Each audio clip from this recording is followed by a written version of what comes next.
Hello? I wasn't sure if this was the right time to call. Something happened this afternoon. It wasn't dramatic, but I keep replaying it. I was at my son's elementary school pickup. We've stood in the same spot all year. Usually someone says hello or asks how my week's been. Today the group formed like it always does, but no one opened the circle. Conversations kept going, just slightly angled away from me. When the bell rang and the kids came out, everyone paired off. I walked to the car alone. Later I realized no one mentioned the fundraiser meeting we all usually talk about. I don't know what I'm asking. I just didn't want this to stay in my head. You're pointing to a moment where routines stayed the same, but your place inside them didn't. Before we go further, tell me this. When you noticed you were standing outside the conversation, where did you put your hands? Before I answer, everyone else. There is a moment that happens so fast, most women barely notice it. Someone asks a question. It could be simple. It could be about a plan, a favor, a decision that technically belongs to her. And before the answer even reaches her mouth, something else happens. Her mind turns outward. It scans faces that aren't in the room. It imagines reactions that haven't happened yet. It rehearses tone. It edits. It prepares an explanation that no one has asked for. Only after that does she decide what she's allowed to say. This moment doesn't look dramatic from the outside. No one points at it. No one calls it out. It hides inside everyday life. In kitchens, in cars, in text messages typed and deleted. It shows up when she's asked where she wants to eat, and she says, "I'm fine with whatever." When she's invited somewhere and says yes, even though she felt tired before the question finished. When she thinks about changing something important and immediately starts listing reasons just in case. Most of the time, she tells herself this is just being considerate. This is being thoughtful. This is being the kind of person people can count on. And maybe it is. Or maybe it's something that started so early it no longer feels like a choice at all. She doesn't remember the first time she learned to do this. She just knows she's good at it now. She knows how to soften her voice when she disagrees. She knows how to add a laugh to make things easier. She knows how to sense when a no would land too hard and turn it into a maybe. That sounds kinder. She knows how to stay understandable. People often describe her as easy to be around, low maintenance, gracious. She hears these words and accepts them like compliments even when they come with a quiet pressure to remain exactly as she is. Being easy means not asking for much. Being gracious means not letting discomfort show. Being low maintenance means fixing your own feelings before they inconvenience anyone else. She doesn't question this. Not at first. It feels like adulthood. It feels like maturity. It feels like being someone who doesn't make life harder than it needs to be. But there are small moments that don't fit so neatly into that story. Moments when she notices she's exhausted after conversations that weren't technically difficult. Moments when she realizes she's been agreeing with something while her body has gone strangely still. Moments when she catches herself explaining a choice that hasn't even been made yet just to see how it sounds out loud, just to make sure it won't upset anyone. She tells herself she's just thinking things through. She tells herself it's normal to consider other people. She tells herself that this is what being loving looks like. Still, there is a pause that keeps returning. A pause between what she wants and what she says. A pause where she checks herself. A pause where she asks silently how this will be received. A pause where the answer waits for permission. She rarely talks about this pause. It feels too subtle to name, too ordinary. Everyone does this, she assumes. Everyone considers others. Everyone compromises. Everyone explains themselves. But if she's honest, she notices that not everyone explains themselves the way she does. Some people decide and move on. Some people say no without layering it in reasons. Some people don't seem to carry the weight of how their choices will be interpreted long after the moment passes. She notices this most when she's alone, driving home after a visit, lying awake after a conversation that looked fine on the surface. There's a sense that something was adjusted again, that something was held back again. She can't point to a single sentence she regrets saying. She can't name a clear boundary that was crossed. And yet there's a quiet sense of having moved away from herself by a few inches. Not enough to alarm anyone, just enough to notice. This is how it accumulates, not through big sacrifices that get acknowledged, but through small ones that don't, through answers given quickly, through explanations offered before they're needed, through choices made with everyone else already in mind. She becomes fluent in anticipation. She knows who needs reassurance. She knows who will be disappointed. She knows who expects her to stay the same. She knows how to shape her decisions so they land softly. And because she's so good at this, no one ever asks her if it costs her anything. She doesn't ask herself either, at least not directly. The question doesn't arrive as words. It arrives as a dullness she can't shake, as a sense that she's busy but strangely absent, as a pattern of days that look full from the outside and feel thin from the inside. She still shows up. She still cares. She still does what needs to be done. But somewhere along the way, the idea of choosing something just because she wants it has started to feel unfinished unless it can be justified. Like a sentence without an ending. Like a decision that needs witnesses to become real. There are times she almost catches it in the moment. Someone asks something of her. She feels the familiar tightening.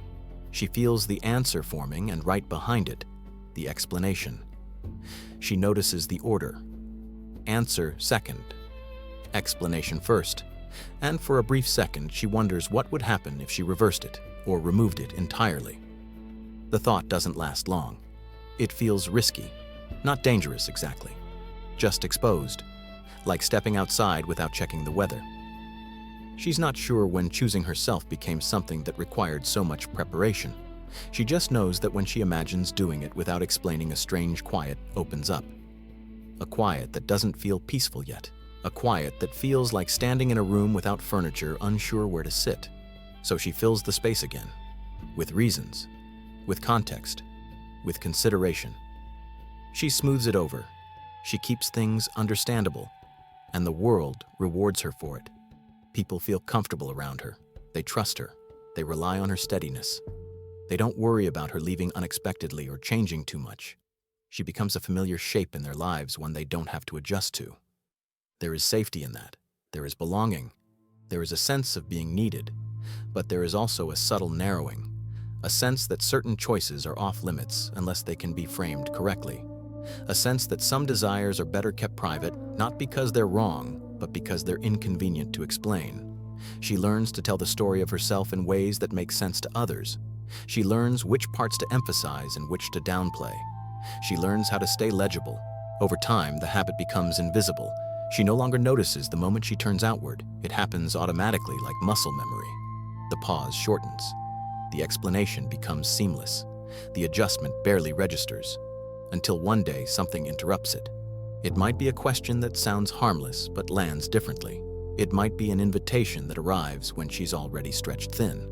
It might be a decision that feels too important to soften. She feels the pause again, but this time it lingers. She notices how quickly her mind starts arranging reasons. She notices how little space there is for the original answer.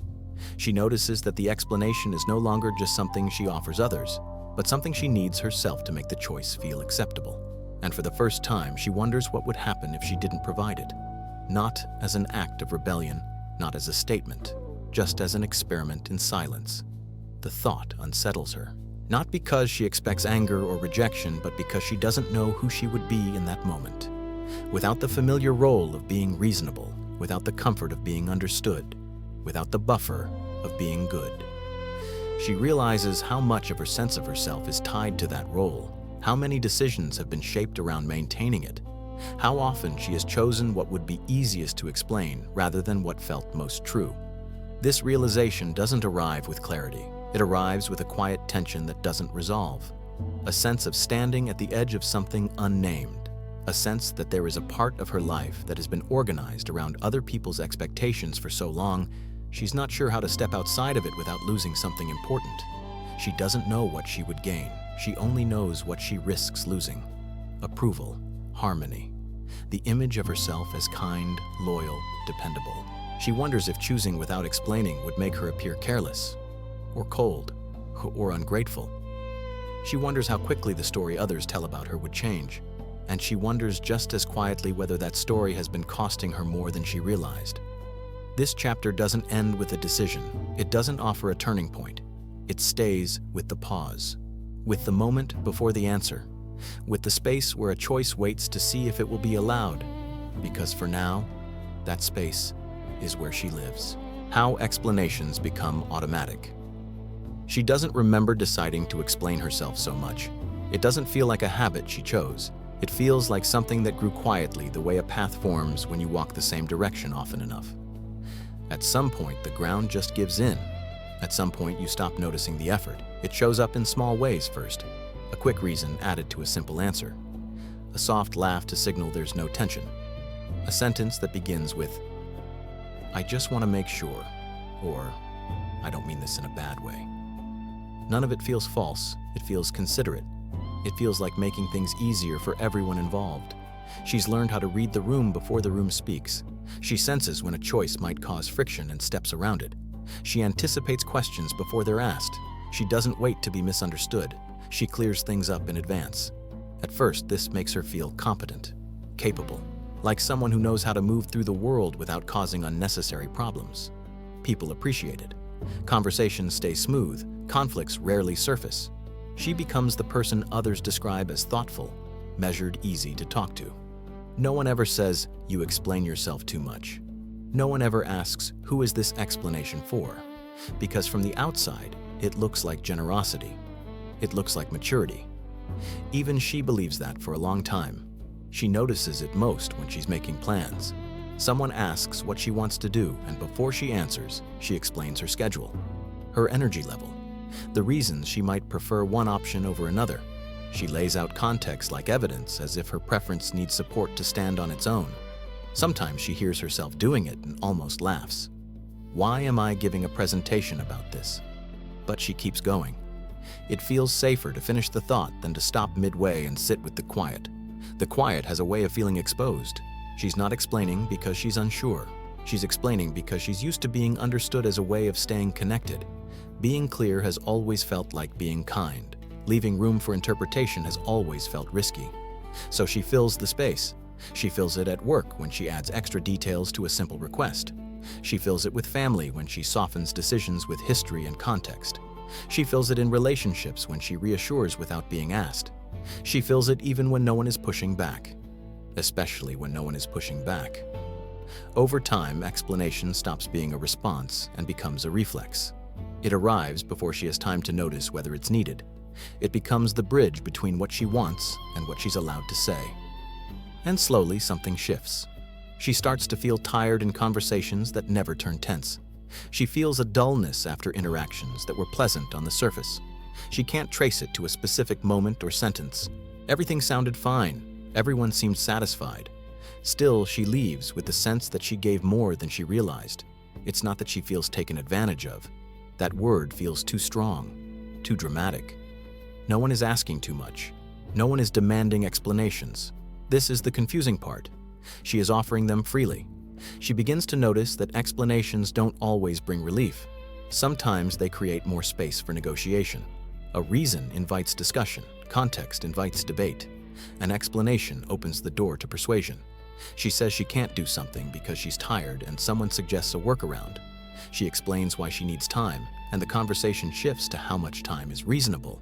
She clarifies her position, and suddenly it feels less like a decision and more like a proposal. She didn't intend that. She just wanted to be clear. There are moments when she wonders what would happen if she stopped mid-sentence, if she let the answer stand without padding, if she allowed the discomfort of not smoothing things over. The thought flickers and passes, because explanations don't just protect others. They protect her. They give her something to hold on to when she feels uncertain. They give her a sense of legitimacy. They make her choices feel grounded in logic rather than desire. They help her avoid the question she doesn't quite know how to answer yet. Why this? Why now? Why me? Explanations turn decisions into something reasonable. They make them easier to defend even to herself. She notices how often her explanations are shaped by who she's talking to. With some people, she offers more detail. With others, she keeps it brief. She adjusts the story depending on what she thinks will land best. She doesn't lie. She just selects. Over time, the selection becomes more important than the choice itself. She spends more energy crafting the explanation than sitting with what she wants. She becomes fluent in framing. She knows which angles feel acceptable. She knows which ones raise eyebrows. She knows which parts of herself to leave out. This isn't something she learned from one relationship or one moment. It's woven through her life. It shows up in how she learned to be agreeable early on, in how she learned that being clear kept things calm, in how she learned that misunderstandings could cost more than silence. She learned that if she made sense to others, she could stay close. So she made herself make sense. Even now, when she imagines choosing something without explaining the image feels unfinished, like leaving a room without turning off the light, like hanging up the phone without saying goodbye. Something feels left open, unresolved. She realizes that explanation has become her way of closing the loop. It signals completion. It tells her that the interaction is settled. Without it, things feel suspended. This becomes especially noticeable when she considers bigger choices, changes that would alter routines, decisions that would shift expectations. Before she even reaches for what she wants, her mind jumps ahead to the conversation, the reactions, the questions, the need to reassure. She plays out the explanations in advance. She refines them. She checks whether they sound reasonable enough, fair enough, kind enough. Sometimes by the time she's finished preparing the explanation, the desire itself feels distant, less urgent, less alive. It's easier to put it aside than to carry it through all the imagined conversations. She tells herself she'll come back to it later, when the timing is better, when she has a stronger case, when she can explain it properly. Later rarely comes. She doesn't frame this as loss. She frames it as patience. She frames it as being realistic. She frames it as understanding that life involves compromise. And maybe it does. But there are moments, usually when she's alone, when she wonders why so many of her choices feel provisional, why so few of them feel final, why she often feels like she's waiting for permission that never arrives. She notices how different it feels when someone else makes a clear decision without explaining, how it catches her attention, how it sometimes irritates her, how it sometimes impresses her. She tells herself she's just not that kind of person. She prefers communication, she prefers transparency, she prefers clarity. But there's a difference between clarity and justification. She's not sure when one slid into the other. She starts to see that explanation has become a way of staying in relationship without fully stepping into herself, a way of keeping the peace without testing its limits, a way of remaining accessible. There is comfort in being accessible. There is safety in being easy to understand. There is also a cost. The cost shows up in the way she hesitates before making choices that don't translate well, in the way she downplays preferences that feel inconvenient, in the way she edits her own story so it doesn't ask too much of anyone else. She doesn't feel angry about this. She doesn't feel betrayed. She feels aware that something has been quietly shaping her days. She begins to notice the language she uses with herself, how often she asks whether something makes sense rather than whether it feels right, how often she evaluates decisions based on how they will be received rather than how they will be lived. This realization doesn't lead to action. It leads to stillness. She finds herself pausing longer before answering questions. She notices the urge to explain rising immediately. She notices how familiar it feels, how automatic. She also notices the moment just before it, the split second where the explanation hasn't arrived yet, where the answer exists on its own, unframed. That moment feels fragile, like something that could disappear if she doesn't hold it carefully. She doesn't do anything with it yet. She doesn't test it. She doesn't announce it. She just notices. And that noticing changes the texture of things. Conversations feel slightly different when she's aware of the choice to explain. The words sound the same, but she hears the undercurrent. She feels the weight of the habit. She starts to wonder how many of her explanations are bridges and how many are shields. How many are truly for others and how many are there to keep her from standing too exposed. She doesn't judge herself for this. It makes sense. It has worked. It has kept things smooth. But she can't unsee it now. She realizes that explanation has become the way she stays good, reasonable, loving, loyal. And she realizes that the question she's been circling isn't whether she should stop explaining. It's what happens to her sense of herself when she doesn't. This chapter doesn't answer that question. It lets it linger. Because once you notice how automatic something is, it doesn't stop being automatic right away. It just becomes louder, more visible, harder to ignore. She moves through her days still explaining, still adjusting, still staying understandable. But now there's a quiet awareness walking alongside her, and it doesn't let the habit feel as invisible as it once did. When choice requires permission. There is a difference between deciding something and feeling allowed to decide it. She has lived inside that difference for a long time without naming it. It shows up as hesitation that looks like thoughtfulness, as delay that looks like care, as waiting that feels responsible. She doesn't wake up thinking, I need permission today. That would be too obvious. What she wakes up with instead is a sense of sequencing. First, consider everyone else, then see what's left. Then decide if that remainder is reasonable. Most days, this happens without friction. She moves through routines that already have a shape. She answers questions she's answered before. She agrees to things she's always agreed to. Nothing presses hard enough to require a new decision. But every so often a choice appears that doesn't fit neatly into the existing order. A change in schedule, a shift in attention, a desire that doesn't come with a ready-made explanation. That's when she feels it. The subtle sense that the choice needs approval before it can be real. Not formal approval. No one has said she can't. No one has set a rule. The permission she's waiting for is quieter than that. It lives in expectations she knows by heart, in patterns that have been reinforced gently over years. She thinks of something she wants to do. The thought arrives cleanly, briefly. Then almost immediately it's followed by a scan. Who would this affect? Who might be disappointed? Who would need reassurance? She tells herself this is just being thoughtful, that it's normal to consider impact, that she's not the kind of person who acts without regard for others. All of that is true. And still the choice feels suspended until she imagines it being accepted. She notices how often she frames her decisions as requests, even when they don't need to be. She asks instead of tells. She checks instead of states. She looks for signs that it's okay to proceed. Sometimes those signs come easily. A casual response, a supportive nod, a quick yes.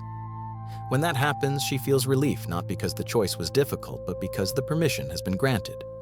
Other times, the signs don't come.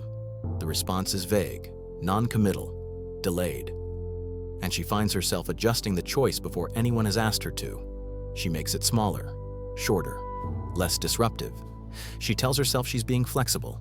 She tells herself she's adapting. But beneath that, there's a quieter recognition, that she's learned how to sense when her choices will be welcomed and how to retreat when they won't. This didn't come from nowhere.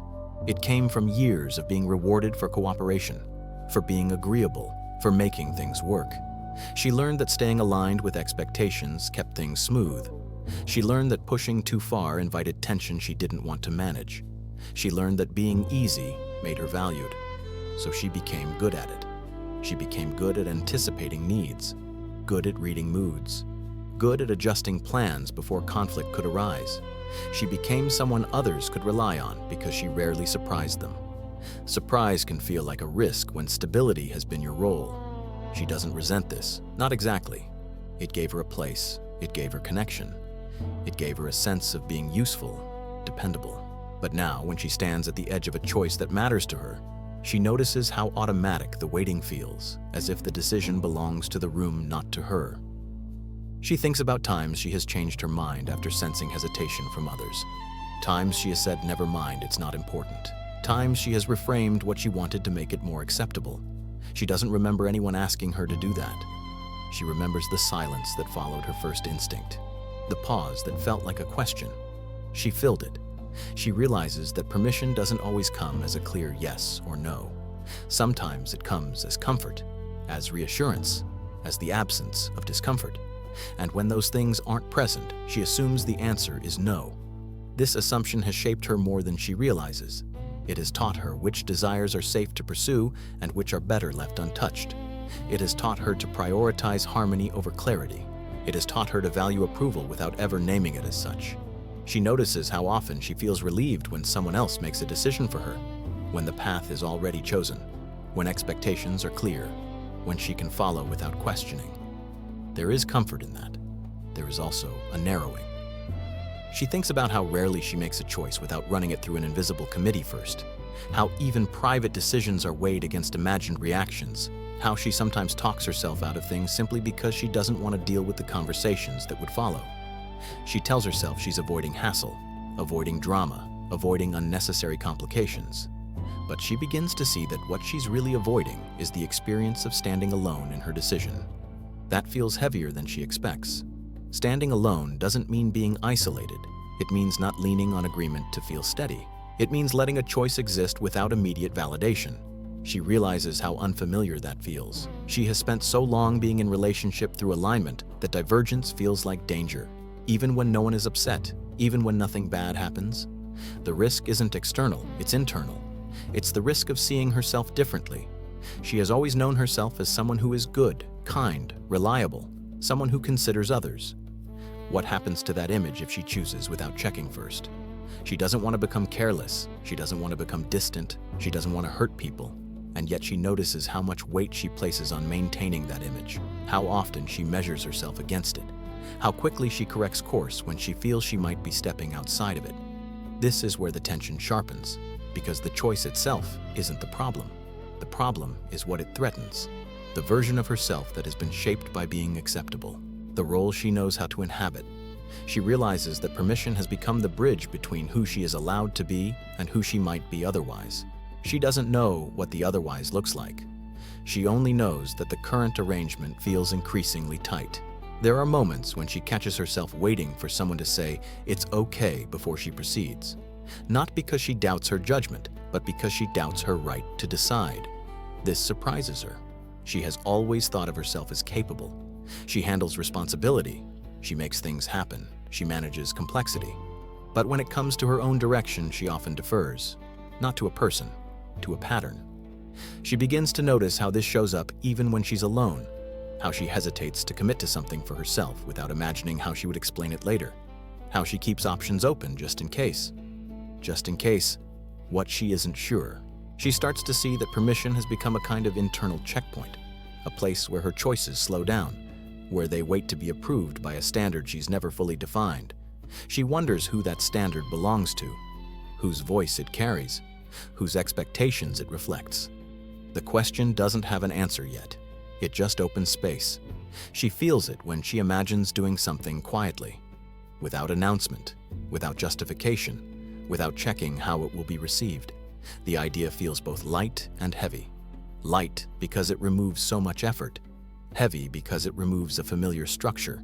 She realizes how much of her steadiness has been borrowed from agreement, how often she has leaned on others' comfort to feel secure in her own choices. This realization doesn't come with resolve. It comes with discomfort. She doesn't rush to change anything. She continues to move through her days as she has. She continues to explain, to adjust, to wait. But now when she pauses before a decision, she notices the question underneath it. Is this what I want, or is this what will be easiest to accept? The question doesn't demand an answer. It just sits there. She notices how often the second option has guided her, how familiar it feels, how it has kept things smooth. She also notices how little room it leaves for surprise, for growth, for parts of herself that don't fit the existing mold. She begins to understand that permission isn't something she's waiting for because she lacks authority. It's something she's waiting for because it has always been the signal that she is still good, still safe, still connected. And the thought that unsettles her most is not that she might lose approval. It's that she doesn't know who she would be without needing it. This chapter ends here, in that uncertainty, in the recognition that choice has been quietly negotiated for a long time and that the negotiation itself has become invisible. She doesn't stop negotiating yet, but she can no longer pretend she isn't. The cost of staying. Understandable. There is a quiet trade she has been making for so long, it feels like part of the background. Each time she explains herself, each time she softens a decision so it lands better, something stays intact. Conversations remain calm, relationships remain smooth. No one feels pushed or confused. She remains someone people recognize. That recognition has value. It keeps her included. It keeps her trusted. It keeps her woven into the fabric of other people's lives in a way that feels steady. But there is also a cost that doesn't announce itself right away. It doesn't show up as a single moment she can point to. It shows up as a gradual thinning, a sense that she is present everywhere and fully present nowhere. A sense that she is constantly translating herself instead of inhabiting herself. She notices it in how she talks about her days. The details sound correct, but they feel flat. She recounts events accurately, yet something essential seems missing. It's as if the story has been edited for clarity, and in the process, some texture was lost. She doesn't blame anyone for this. No one asked her to simplify herself. No one demanded that she stay palatable. This has been her contribution to the arrangement. Being understandable has always felt like a form of care. She learned early on that confusion creates distance, that tension unsettles people, that clarity keeps things connected. So she became clear. She became someone whose choices could be followed, whose reasons made sense. People appreciate this. They know where they stand with her. They trust her consistency. They rely on her predictability. Predictability is comforting, but over time she begins to notice that her own reactions surprise her less and less. She already knows what she will say in most situations. She already knows how she will respond. The range of acceptable responses has narrowed quietly without any formal decision. She stays within it because it works. Still, there are moments when she feels a flicker of something else, a thought that doesn't fit the familiar explanations, a desire that doesn't line up neatly with expectations, a response that would complicate things if spoken. She feels these moments and lets them pass, not because they're wrong, but because they would require too much unpacking. She tells herself she'll return to them later when there's more space, when things are calmer, when she has time to explain. Later becomes a pattern. She notices how often her energy is spent on making herself legible, how much attention goes into anticipating questions, smoothing transitions, making sure no one feels blindsided. This effort is invisible to others. They see the result, not the labor. They experience ease, not the work behind it. She experiences the work. She experiences it as a low-level fatigue that doesn't resolve with rest, as a sense that she is always slightly ahead of herself, preparing the ground before she steps on it. She experiences it as a reluctance to introduce change, even when she knows she needs it, because change requires explanation, and explanation requires energy she isn't sure she has. She starts to notice how much simpler things feel when she's alone, how little she has to manage when no one is watching, how different her inner pace is when she doesn't have to account for anyone else's expectations. This contrast catches her attention. It's not that she wants to withdraw from her life. She doesn't want to disappear or detach. She just notices how much of herself is devoted to being accessible. Being accessible has become a standard she holds herself to. If she's tired, she explains why. If she's unavailable, she offers context. If she's upset, she softens it so it doesn't land too hard. She notices how rarely she allows herself to simply be unavailable, or undecided, or quiet. These states feel incomplete without explanation, as if they need justification to be valid.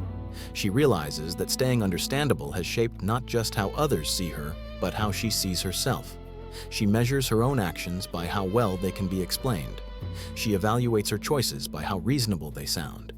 There are things she doesn't choose, not because she doesn't want them, but because she doesn't know how to explain them without feeling exposed. This realization is uncomfortable. It doesn't come with clarity or relief. It comes with a sense of having underestimated the impact of something she thought was harmless. She thought she was just being considerate. She begins to see that consideration, when it becomes automatic, can quietly override other signals. Signals that don't speak in complete sentences. Signals that don't come with reasons attached. She doesn't know what to do with that yet. She just notices how often she has prioritized being understood over being precise. How often she has traded accuracy for ease. Accuracy feels heavier. It requires sitting with things that aren't immediately defensible. It requires tolerating moments where others might not immediately get it. Ease feels safer. It keeps the surface smooth. She has lived on that surface for a long time. She starts to see how staying understandable has protected her from certain kinds of friction, but also from certain kinds of depth. Depth requires time. It requires misunderstanding. It requires staying present when things are unclear. She hasn't allowed herself much of that. Not because she can't handle it, but because she's been busy keeping things legible. She thinks about how often she says things like, "I don't want to make it a big deal." How often she minimizes shifts in her own needs to keep the atmosphere stable. How often she absorbs discomfort rather than introduce it. She has been good at this, very good. And because she has been good, it has become expected. This expectation isn't imposed loudly. It exists as a subtle continuity. People are used to her being the same, used to her responding in predictable ways, used to her managing transitions smoothly. She wonders what would happen if she didn't. Not in a dramatic way, not by creating conflict, just by allowing a decision to stand without explanation. She imagines the moment after, the pause, the potential confusion, the questions that might arise. She imagines herself staying present through that pause instead of rushing to fill it. The idea feels heavy. She realizes that staying understandable has spared her from those moments. It has allowed her to preempt discomfort. It has allowed her to remain in control of the narrative. Letting go of that control feels like stepping into uncertainty. And yet she notices how tired she is of managing the narrative. She notices how often she longs for simplicity. Not the simplicity of fewer responsibilities, but the simplicity of not having to translate herself constantly. She doesn't frame this as wanting to be selfish. She frames it as wanting to be direct, wanting to be honest without rehearsal. She doesn't say this out loud. She barely admits it to herself. Because there is a fear woven into this. Not fear of punishment or rejection exactly, but fear of no longer being recognizable to others. If she stops explaining, if she stops smoothing, if she stops staying understandable, what version of her will remain? This question doesn't arrive as panic. It arrives as a quiet pressure, a sense that something essential is at stake even if she can't articulate what it is. She continues to show up as she always has. She continues to explain, to adjust, to consider. But now she notices the cost more clearly. She notices it in the way she hesitates before answering questions that matter to her. She notices it in the way she feels slightly distant from her own decisions. She notices it in the gap between what she does and what she feels present for. Staying understandable has kept her connected. It has also kept her careful. This chapter doesn't ask her to stop. It doesn't offer a new way forward. It simply holds the recognition that something has been quietly traded again and again. And that recognition changes how the trade feels. Not unbearable, just no longer invisible. Watching yourself. Stay the same. There is a strange distance that appears when you begin to notice yourself repeating patterns you once believed were choices. It doesn't arrive as judgment. It arrives as observation, like standing slightly behind yourself watching familiar movements play out. She notices it in moments that used to pass without comment. How quickly she steps into roles she knows well. How naturally she adjusts her pace to match others. How often she reaches for words that smooth things over before anything rough has been said. She doesn't feel trapped by this. That would be too dramatic. She feels practiced. The familiarity is almost comforting. There's reassurance in knowing how things usually go, in knowing what is expected, in knowing how to meet it. And yet something feels oddly still. She begins to sense that she has been staying the same not because she wants to, but because it has been easier than finding out what would happen if she didn't.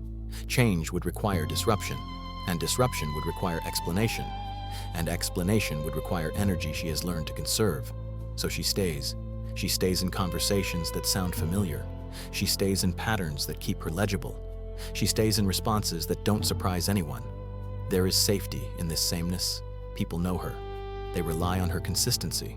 They trust that she will respond in ways that feel predictable. Predictability, she realizes, has become a kind of currency. She has paid with it for stability, for belonging, for being seen as steady. But now, watching herself from this slight distance, she notices something else. That sameness has a flattening effect. Days blend into one another. Choices feel rehearsed. Reactions arrive before she's fully present. She doesn't feel bored. She feels managed. Managed by routines, by expectations, by the version of herself that has worked so far. She remembers times when she imagined doing something differently, saying something she usually wouldn't, choosing something without checking how it would land. Those thoughts felt alive when they appeared. They carried a charge, but most of them never moved beyond that moment. They were quietly set aside, folded back into the shape of her life. She told herself she was being realistic. She told herself that not every impulse needed to be acted on. That consistency mattered. All of that is true. But watching herself now, she notices how rarely she surprises herself anymore. How few moments arrive that feel unscripted. How often her responses feel like continuations rather than beginnings. She doesn't miss chaos. She doesn't long for drama. She simply notices the absence of movement. She notices it when someone asks her what she wants and she answers without really checking. She notices it when she agrees to something automatically, then realizes later she would have chosen differently if she had paused. She notices it in the way she describes herself. The words are accurate, but they feel like they've been used many times before, like labels that once fit closely and now sit a little loose. Watching yourself stay the same can feel unsettling, not because sameness is bad, but because it raises a question you can't easily dismiss. Is this still a choice? She doesn't ask this out loud. She doesn't even frame it as a question most of the time. It exists as a low hum beneath her days, a sense that something is repeating without her full participation. She realizes how much of her life has been shaped by staying reliable, by being someone others can depend on to remain consistent. Consistency has been her offering, her contribution. But consistency can also become inertia. She begins to see how often she chooses continuity over curiosity, how often she favors what is already known over what might require recalibration. Not because she lacks imagination, because she has learned the cost of disruption. Disruption invites questions. Questions invite explanations. Explanations invite scrutiny. Staying the same avoids all of that. She understands why she has done this. It has protected her from having to renegotiate her place in other people's lives. It has allowed her to remain anchored in roles that feel familiar. But watching herself now, she wonders how much of her energy has gone into maintaining that anchor. She notices moments when she almost speaks up differently and then doesn't. Moments when she almost chooses something new and then defaults back. Moments when she feels the pull of something untried and then turns away. These moments don't feel like failure. They feel like maintenance. Maintenance of an image. Maintenance of harmony. Maintenance of a version of herself that everyone recognizes. She wonders how much of her sense of being good is tied to this maintenance. How much approval she receives for staying within known bounds. How rarely she is asked to grow beyond them. She doesn't blame anyone for this. She knows how these dynamics form. They form through repetition, through reinforcement, through quiet rewards. She has been rewarded for staying the same. Watching this now, she doesn't feel angry. She feels alert. Alert to the fact that something has been quietly choosing for her. She thinks about how often she has postponed things she cared about because the timing didn't feel right, because it would complicate things, because it would require conversations she wasn't ready to have. Those things didn't disappear. They simply moved further away. She notices how staying the same has kept her life orderly but also narrow, how it has reduced the range of what she allows herself to consider. She doesn't feel the urge to break out. She doesn't feel the urge to upend anything. She feels the urge to notice how often she defaults, to notice how quickly she returns to familiar ground, to notice how automatic the movements have become. There is a quiet grief in this noticing, not the kind that demands expression, the kind that sits low and steady. Grief for the parts of herself that were paused, deferred, set aside because they didn't fit easily into the existing arrangement. She doesn't know what she would do with those parts now. She doesn't even know how many there are. She only knows that watching yourself stay the same changes how staying the same feels. It no longer feels neutral. It no longer feels invisible. It feels like a choice she has been making without checking in. This chapter doesn't push her to change. It doesn't suggest a new direction. It simply stays with the awareness. Awareness that she has been maintaining a version of herself that works and that maintaining it has required more of her than she once realized. She continues to live as she has. She continues to respond in familiar ways. But the watching doesn't stop. And once you start watching yourself stay the same, it becomes harder to believe that nothing else is possible. What happens when nothing is said? There is a moment that feels unfamiliar because it lacks a familiar sound. No explanation follows it. No clarification rushes in. No extra words arrive to soften the edges. The moment simply sits there unfinished. She notices it first as restraint, a sentence that ends earlier than usual, a response that doesn't carry the usual padding, a pause that stretches a second longer than what she's practiced. Nothing dramatic happens. The room doesn't collapse. No one reacts sharply. Life continues. And still, the moment feels heavy. She has spent so long filling space that leaving it open feels like negligence, as if she has forgotten to do something important, as if she has failed to complete the exchange. She feels the urge to go back and add something, to send a follow-up message, to clarify, to reassure. She doesn't. Not because she has decided not to, because she is curious what happens if she doesn't. The curiosity surprises her. It doesn't feel rebellious. It feels observational, like watching a pattern loosen slightly without pulling on it. She notices how much energy usually goes into smoothing transitions, how many small phrases she adds to keep things comfortable, how automatic it all is. Without those phrases, the moment feels exposed. She notices her body before her thoughts catch up, a tightness in her chest, a sense of standing too openly, as if she has stepped forward without checking the ground. She waits. The waiting feels long even when it isn't. She becomes aware of time in a way she usually avoids.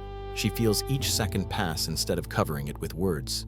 She wonders if someone will misread her silence, if they will think she is upset, or distant, or careless. She wonders if they will ask questions. They don't. Or if they do, it's later, in a different way than she imagined. The absence of immediate consequence confuses her. She realizes how much of her explaining has been preventative, designed to stop reactions before they happen, designed to control the interpretation. Without that control, she feels unmoored. She notices how quickly her mind fills the gap on its own, imagining what others might think, replaying the moment, drafting explanations she didn't give.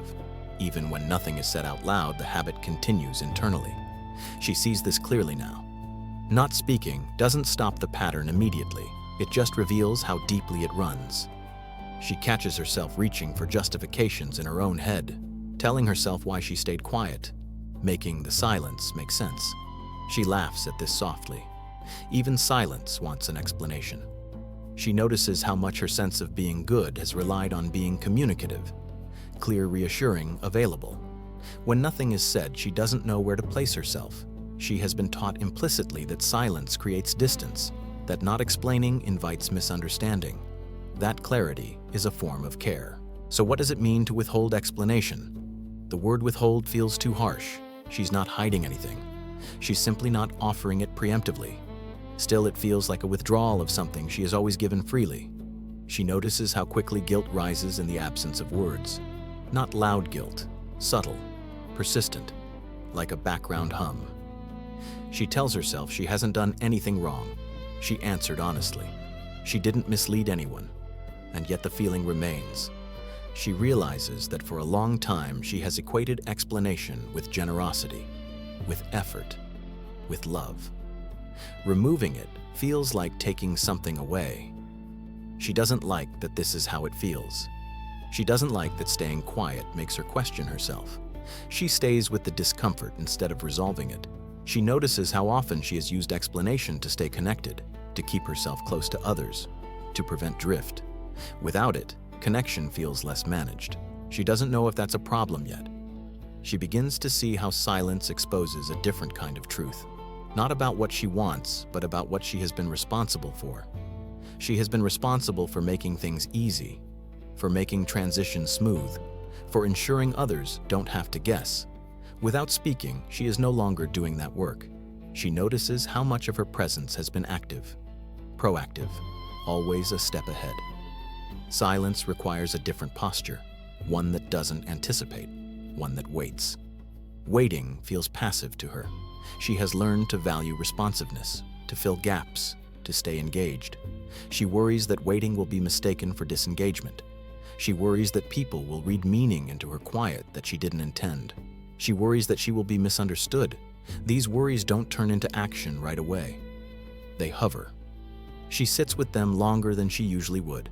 She notices how quickly she wants to resolve the discomfort by explaining, how strong the impulse is. She also notices that nothing terrible happens if she doesn't. This realization is small, almost disappointing. She expected more fallout, more reaction, more evidence that her caution was necessary. Instead, she finds that many moments pass without comment. This unsettles her in a different way. If silence is tolerated, what has she been protecting against all this time? She doesn't have an answer. The question itself feels too large. She simply notices that the absence of explanation creates space. Space she isn't used to occupying. In that space, she feels less certain, less defined, less anchored by roles she knows how to perform. She feels present in a way that is unfamiliar, not more confident, not empowered, just present. Presence without narration feels exposed. She understands now why she has preferred explanation. It gives shape to moments. It gives structure. It gives her something to hold on to. Silence offers none of that. It asks her to stand where she is without outlining why. This feels like too much, and also like something she has avoided for a long time. She doesn't decide anything in this chapter. She doesn't commit to staying silent. She doesn't make a rule for herself. She simply notices what happens when nothing is said. She notices how the urge to explain doesn't disappear, but it loosens slightly. how she can watch it rise without immediately obeying it. She notices how the moment eventually passes whether she feels it or not. She notices how unfamiliar that feels, and she notices something else quieter than the rest, that when she doesn't explain, she remains with herself a little longer.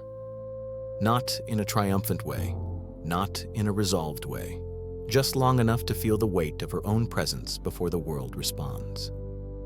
This chapter ends there, in the pause, in the space where words usually rush in and don't. Not as an answer, as an experience she hasn't finished understanding yet. The question that doesn't go away. There is a question that doesn't announce itself. It doesn't arrive fully formed or demand an answer.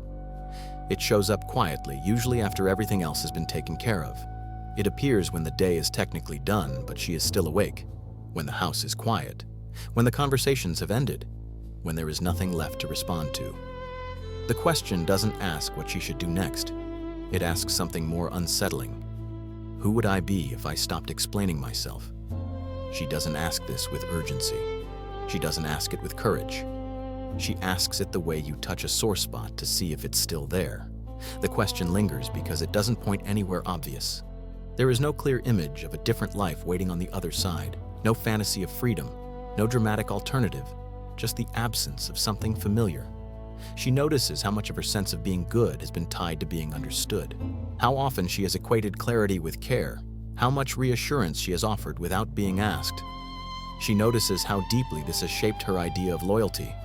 Loyalty as staying consistent, as not surprising people, as continuing to show up in ways that feel recognizable. The question presses lightly against that. If she stops explaining, does she stop being kind? If she chooses without justification, does she stop being loving? If she acts without checking, first, does she stop being reliable? These questions don't come with answers. They don't even come all at once. They surface in fragments woven through ordinary moments. She feels them when she considers declining an invitation without a story attached, when she imagines making a change quietly without announcing it, when she thinks about letting a decision stand on its own.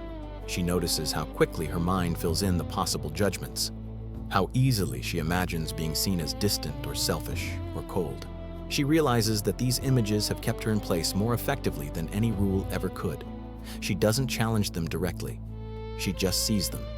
She sees how much effort has gone into maintaining coherence, into being someone others can easily place, into staying legible. She has believed that legibility was necessary for connection, that if people didn't understand her choices, they might misunderstand her entirely.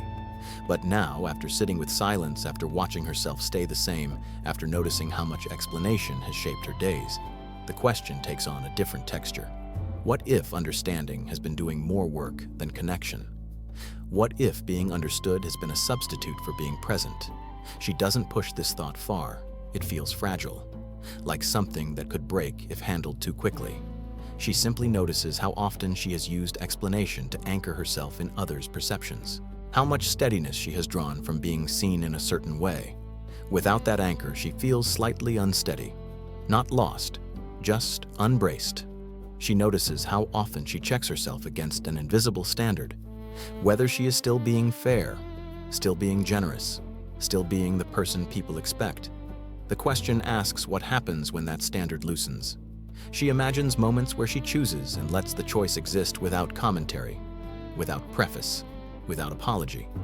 The image feels incomplete, unfinished, but it also feels strangely honest. She realizes that the discomfort isn't about the choice itself. It's about standing behind it without translation. She has always translated herself. She has made herself accessible. She has made herself easy to read. This has been her way of staying connected. But now she wonders what connection would feel like without that layer. The question doesn't push her toward action. It doesn't suggest she should change anything right now. It simply stays. It stays when she hears herself begin an explanation and pauses. It stays when she feels the urge to justify and resists even briefly. It stays when she notices the familiar guilt rise and doesn't immediately resolve it. She notices how much of her energy has gone into preventing misunderstanding, how rarely she has allowed herself to be misread. The idea of being misread feels threatening, not because she fears conflict, but because it threatens her sense of being good. Good has meant accommodating. Good has meant clear. Good has meant reliable? What happens to good when it isn't constantly demonstrated? She doesn't know. She just knows that the question has shifted something. It has made her aware of how much of her life has been shaped around being acceptable rather than being precise, around being steady rather than being present. This awareness doesn't bring relief, it brings weight of choice. She realizes that choosing herself isn't just about what she does, it's about what she no longer does automatically, about what she allows to remain unexplained. This feels harder than she expected. She had imagined that choosing herself would feel bold or freeing or clear. Instead, it feels quiet and uncertain and unresolved. The question doesn't leave. It waits. And she begins to understand that it might not be a question meant to be answered once. It might be something she lives with, something that accompanies her as she moves through familiar patterns with new awareness, something that keeps asking gently whether she is choosing because she wants to, or because she knows how to explain it. The chapter ends without resolution, because the question doesn't go away, it simply becomes part of the room. Staying with yourself. There is no moment where everything clicks into place, no clear line where the old way ends and something new begins. What she has instead is a subtle shift in how she occupies her own life. She still explains sometimes, she still adjusts, she still considers others. None of that disappears. But now there is a space before those actions, a space where she notices the impulse instead of moving through it immediately. She notices how often she reaches outward for validation, how often she checks whether a choice is acceptable before checking whether it's true for her. She doesn't correct this every time. She doesn't turn it into a rule. She simply sees it. Seeing it changes the weight of things. She feels herself lingering longer in decisions, not to perfect them, but to feel them. She notices when she adds extra words and when she doesn't. Sometimes she lets the explanation come. Sometimes she lets it stop. Neither feels completely comfortable yet, but something has shifted. She feels more present in the moments she doesn't narrate, more aware of herself when she doesn't rush to make things smooth. This presence isn't empowering. It isn't confident. It doesn't feel resolved. It feels honest. Honest in the way standing alone can feel honest, without support, without applause, without immediate reassurance. She doesn't announce this change to anyone. There is nothing to announce. From the outside, her life looks much the same. She still shows up, she still cares, she still belongs. But inside, there is a different orientation. She is less concerned with being immediately understood, less invested in closing every loop, less willing to trade herself away in small, invisible ways. She doesn't frame this as growth or progress or a lesson learned. She frames it as staying with the pause, staying with the discomfort of not explaining, staying with the uncertainty of how she will be seen. This staying doesn't solve anything. It simply keeps her from disappearing inside her own life. She understands now that guilt has been one of the ways she has stayed connected, that it has signaled her loyalty, her care, her willingness to put others first. She doesn't try to get rid of it. She just notices when it arrives.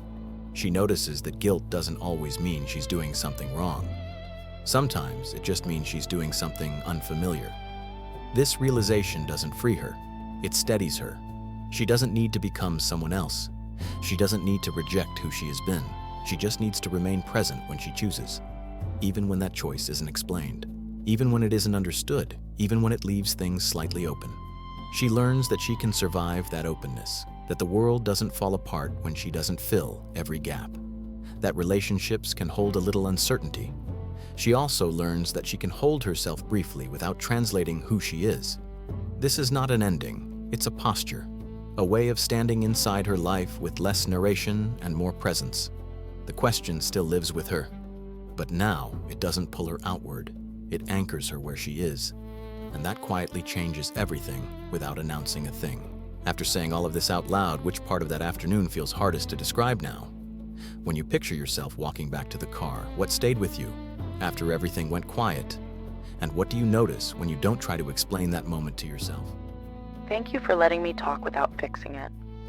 I didn't expect how different it would feel just to say what happened. I'll remember this. Each call comes from a different place. A different woman will be speaking from a different situation, a different role, a different time of day. It's just a moment, and that's significant enough in itself.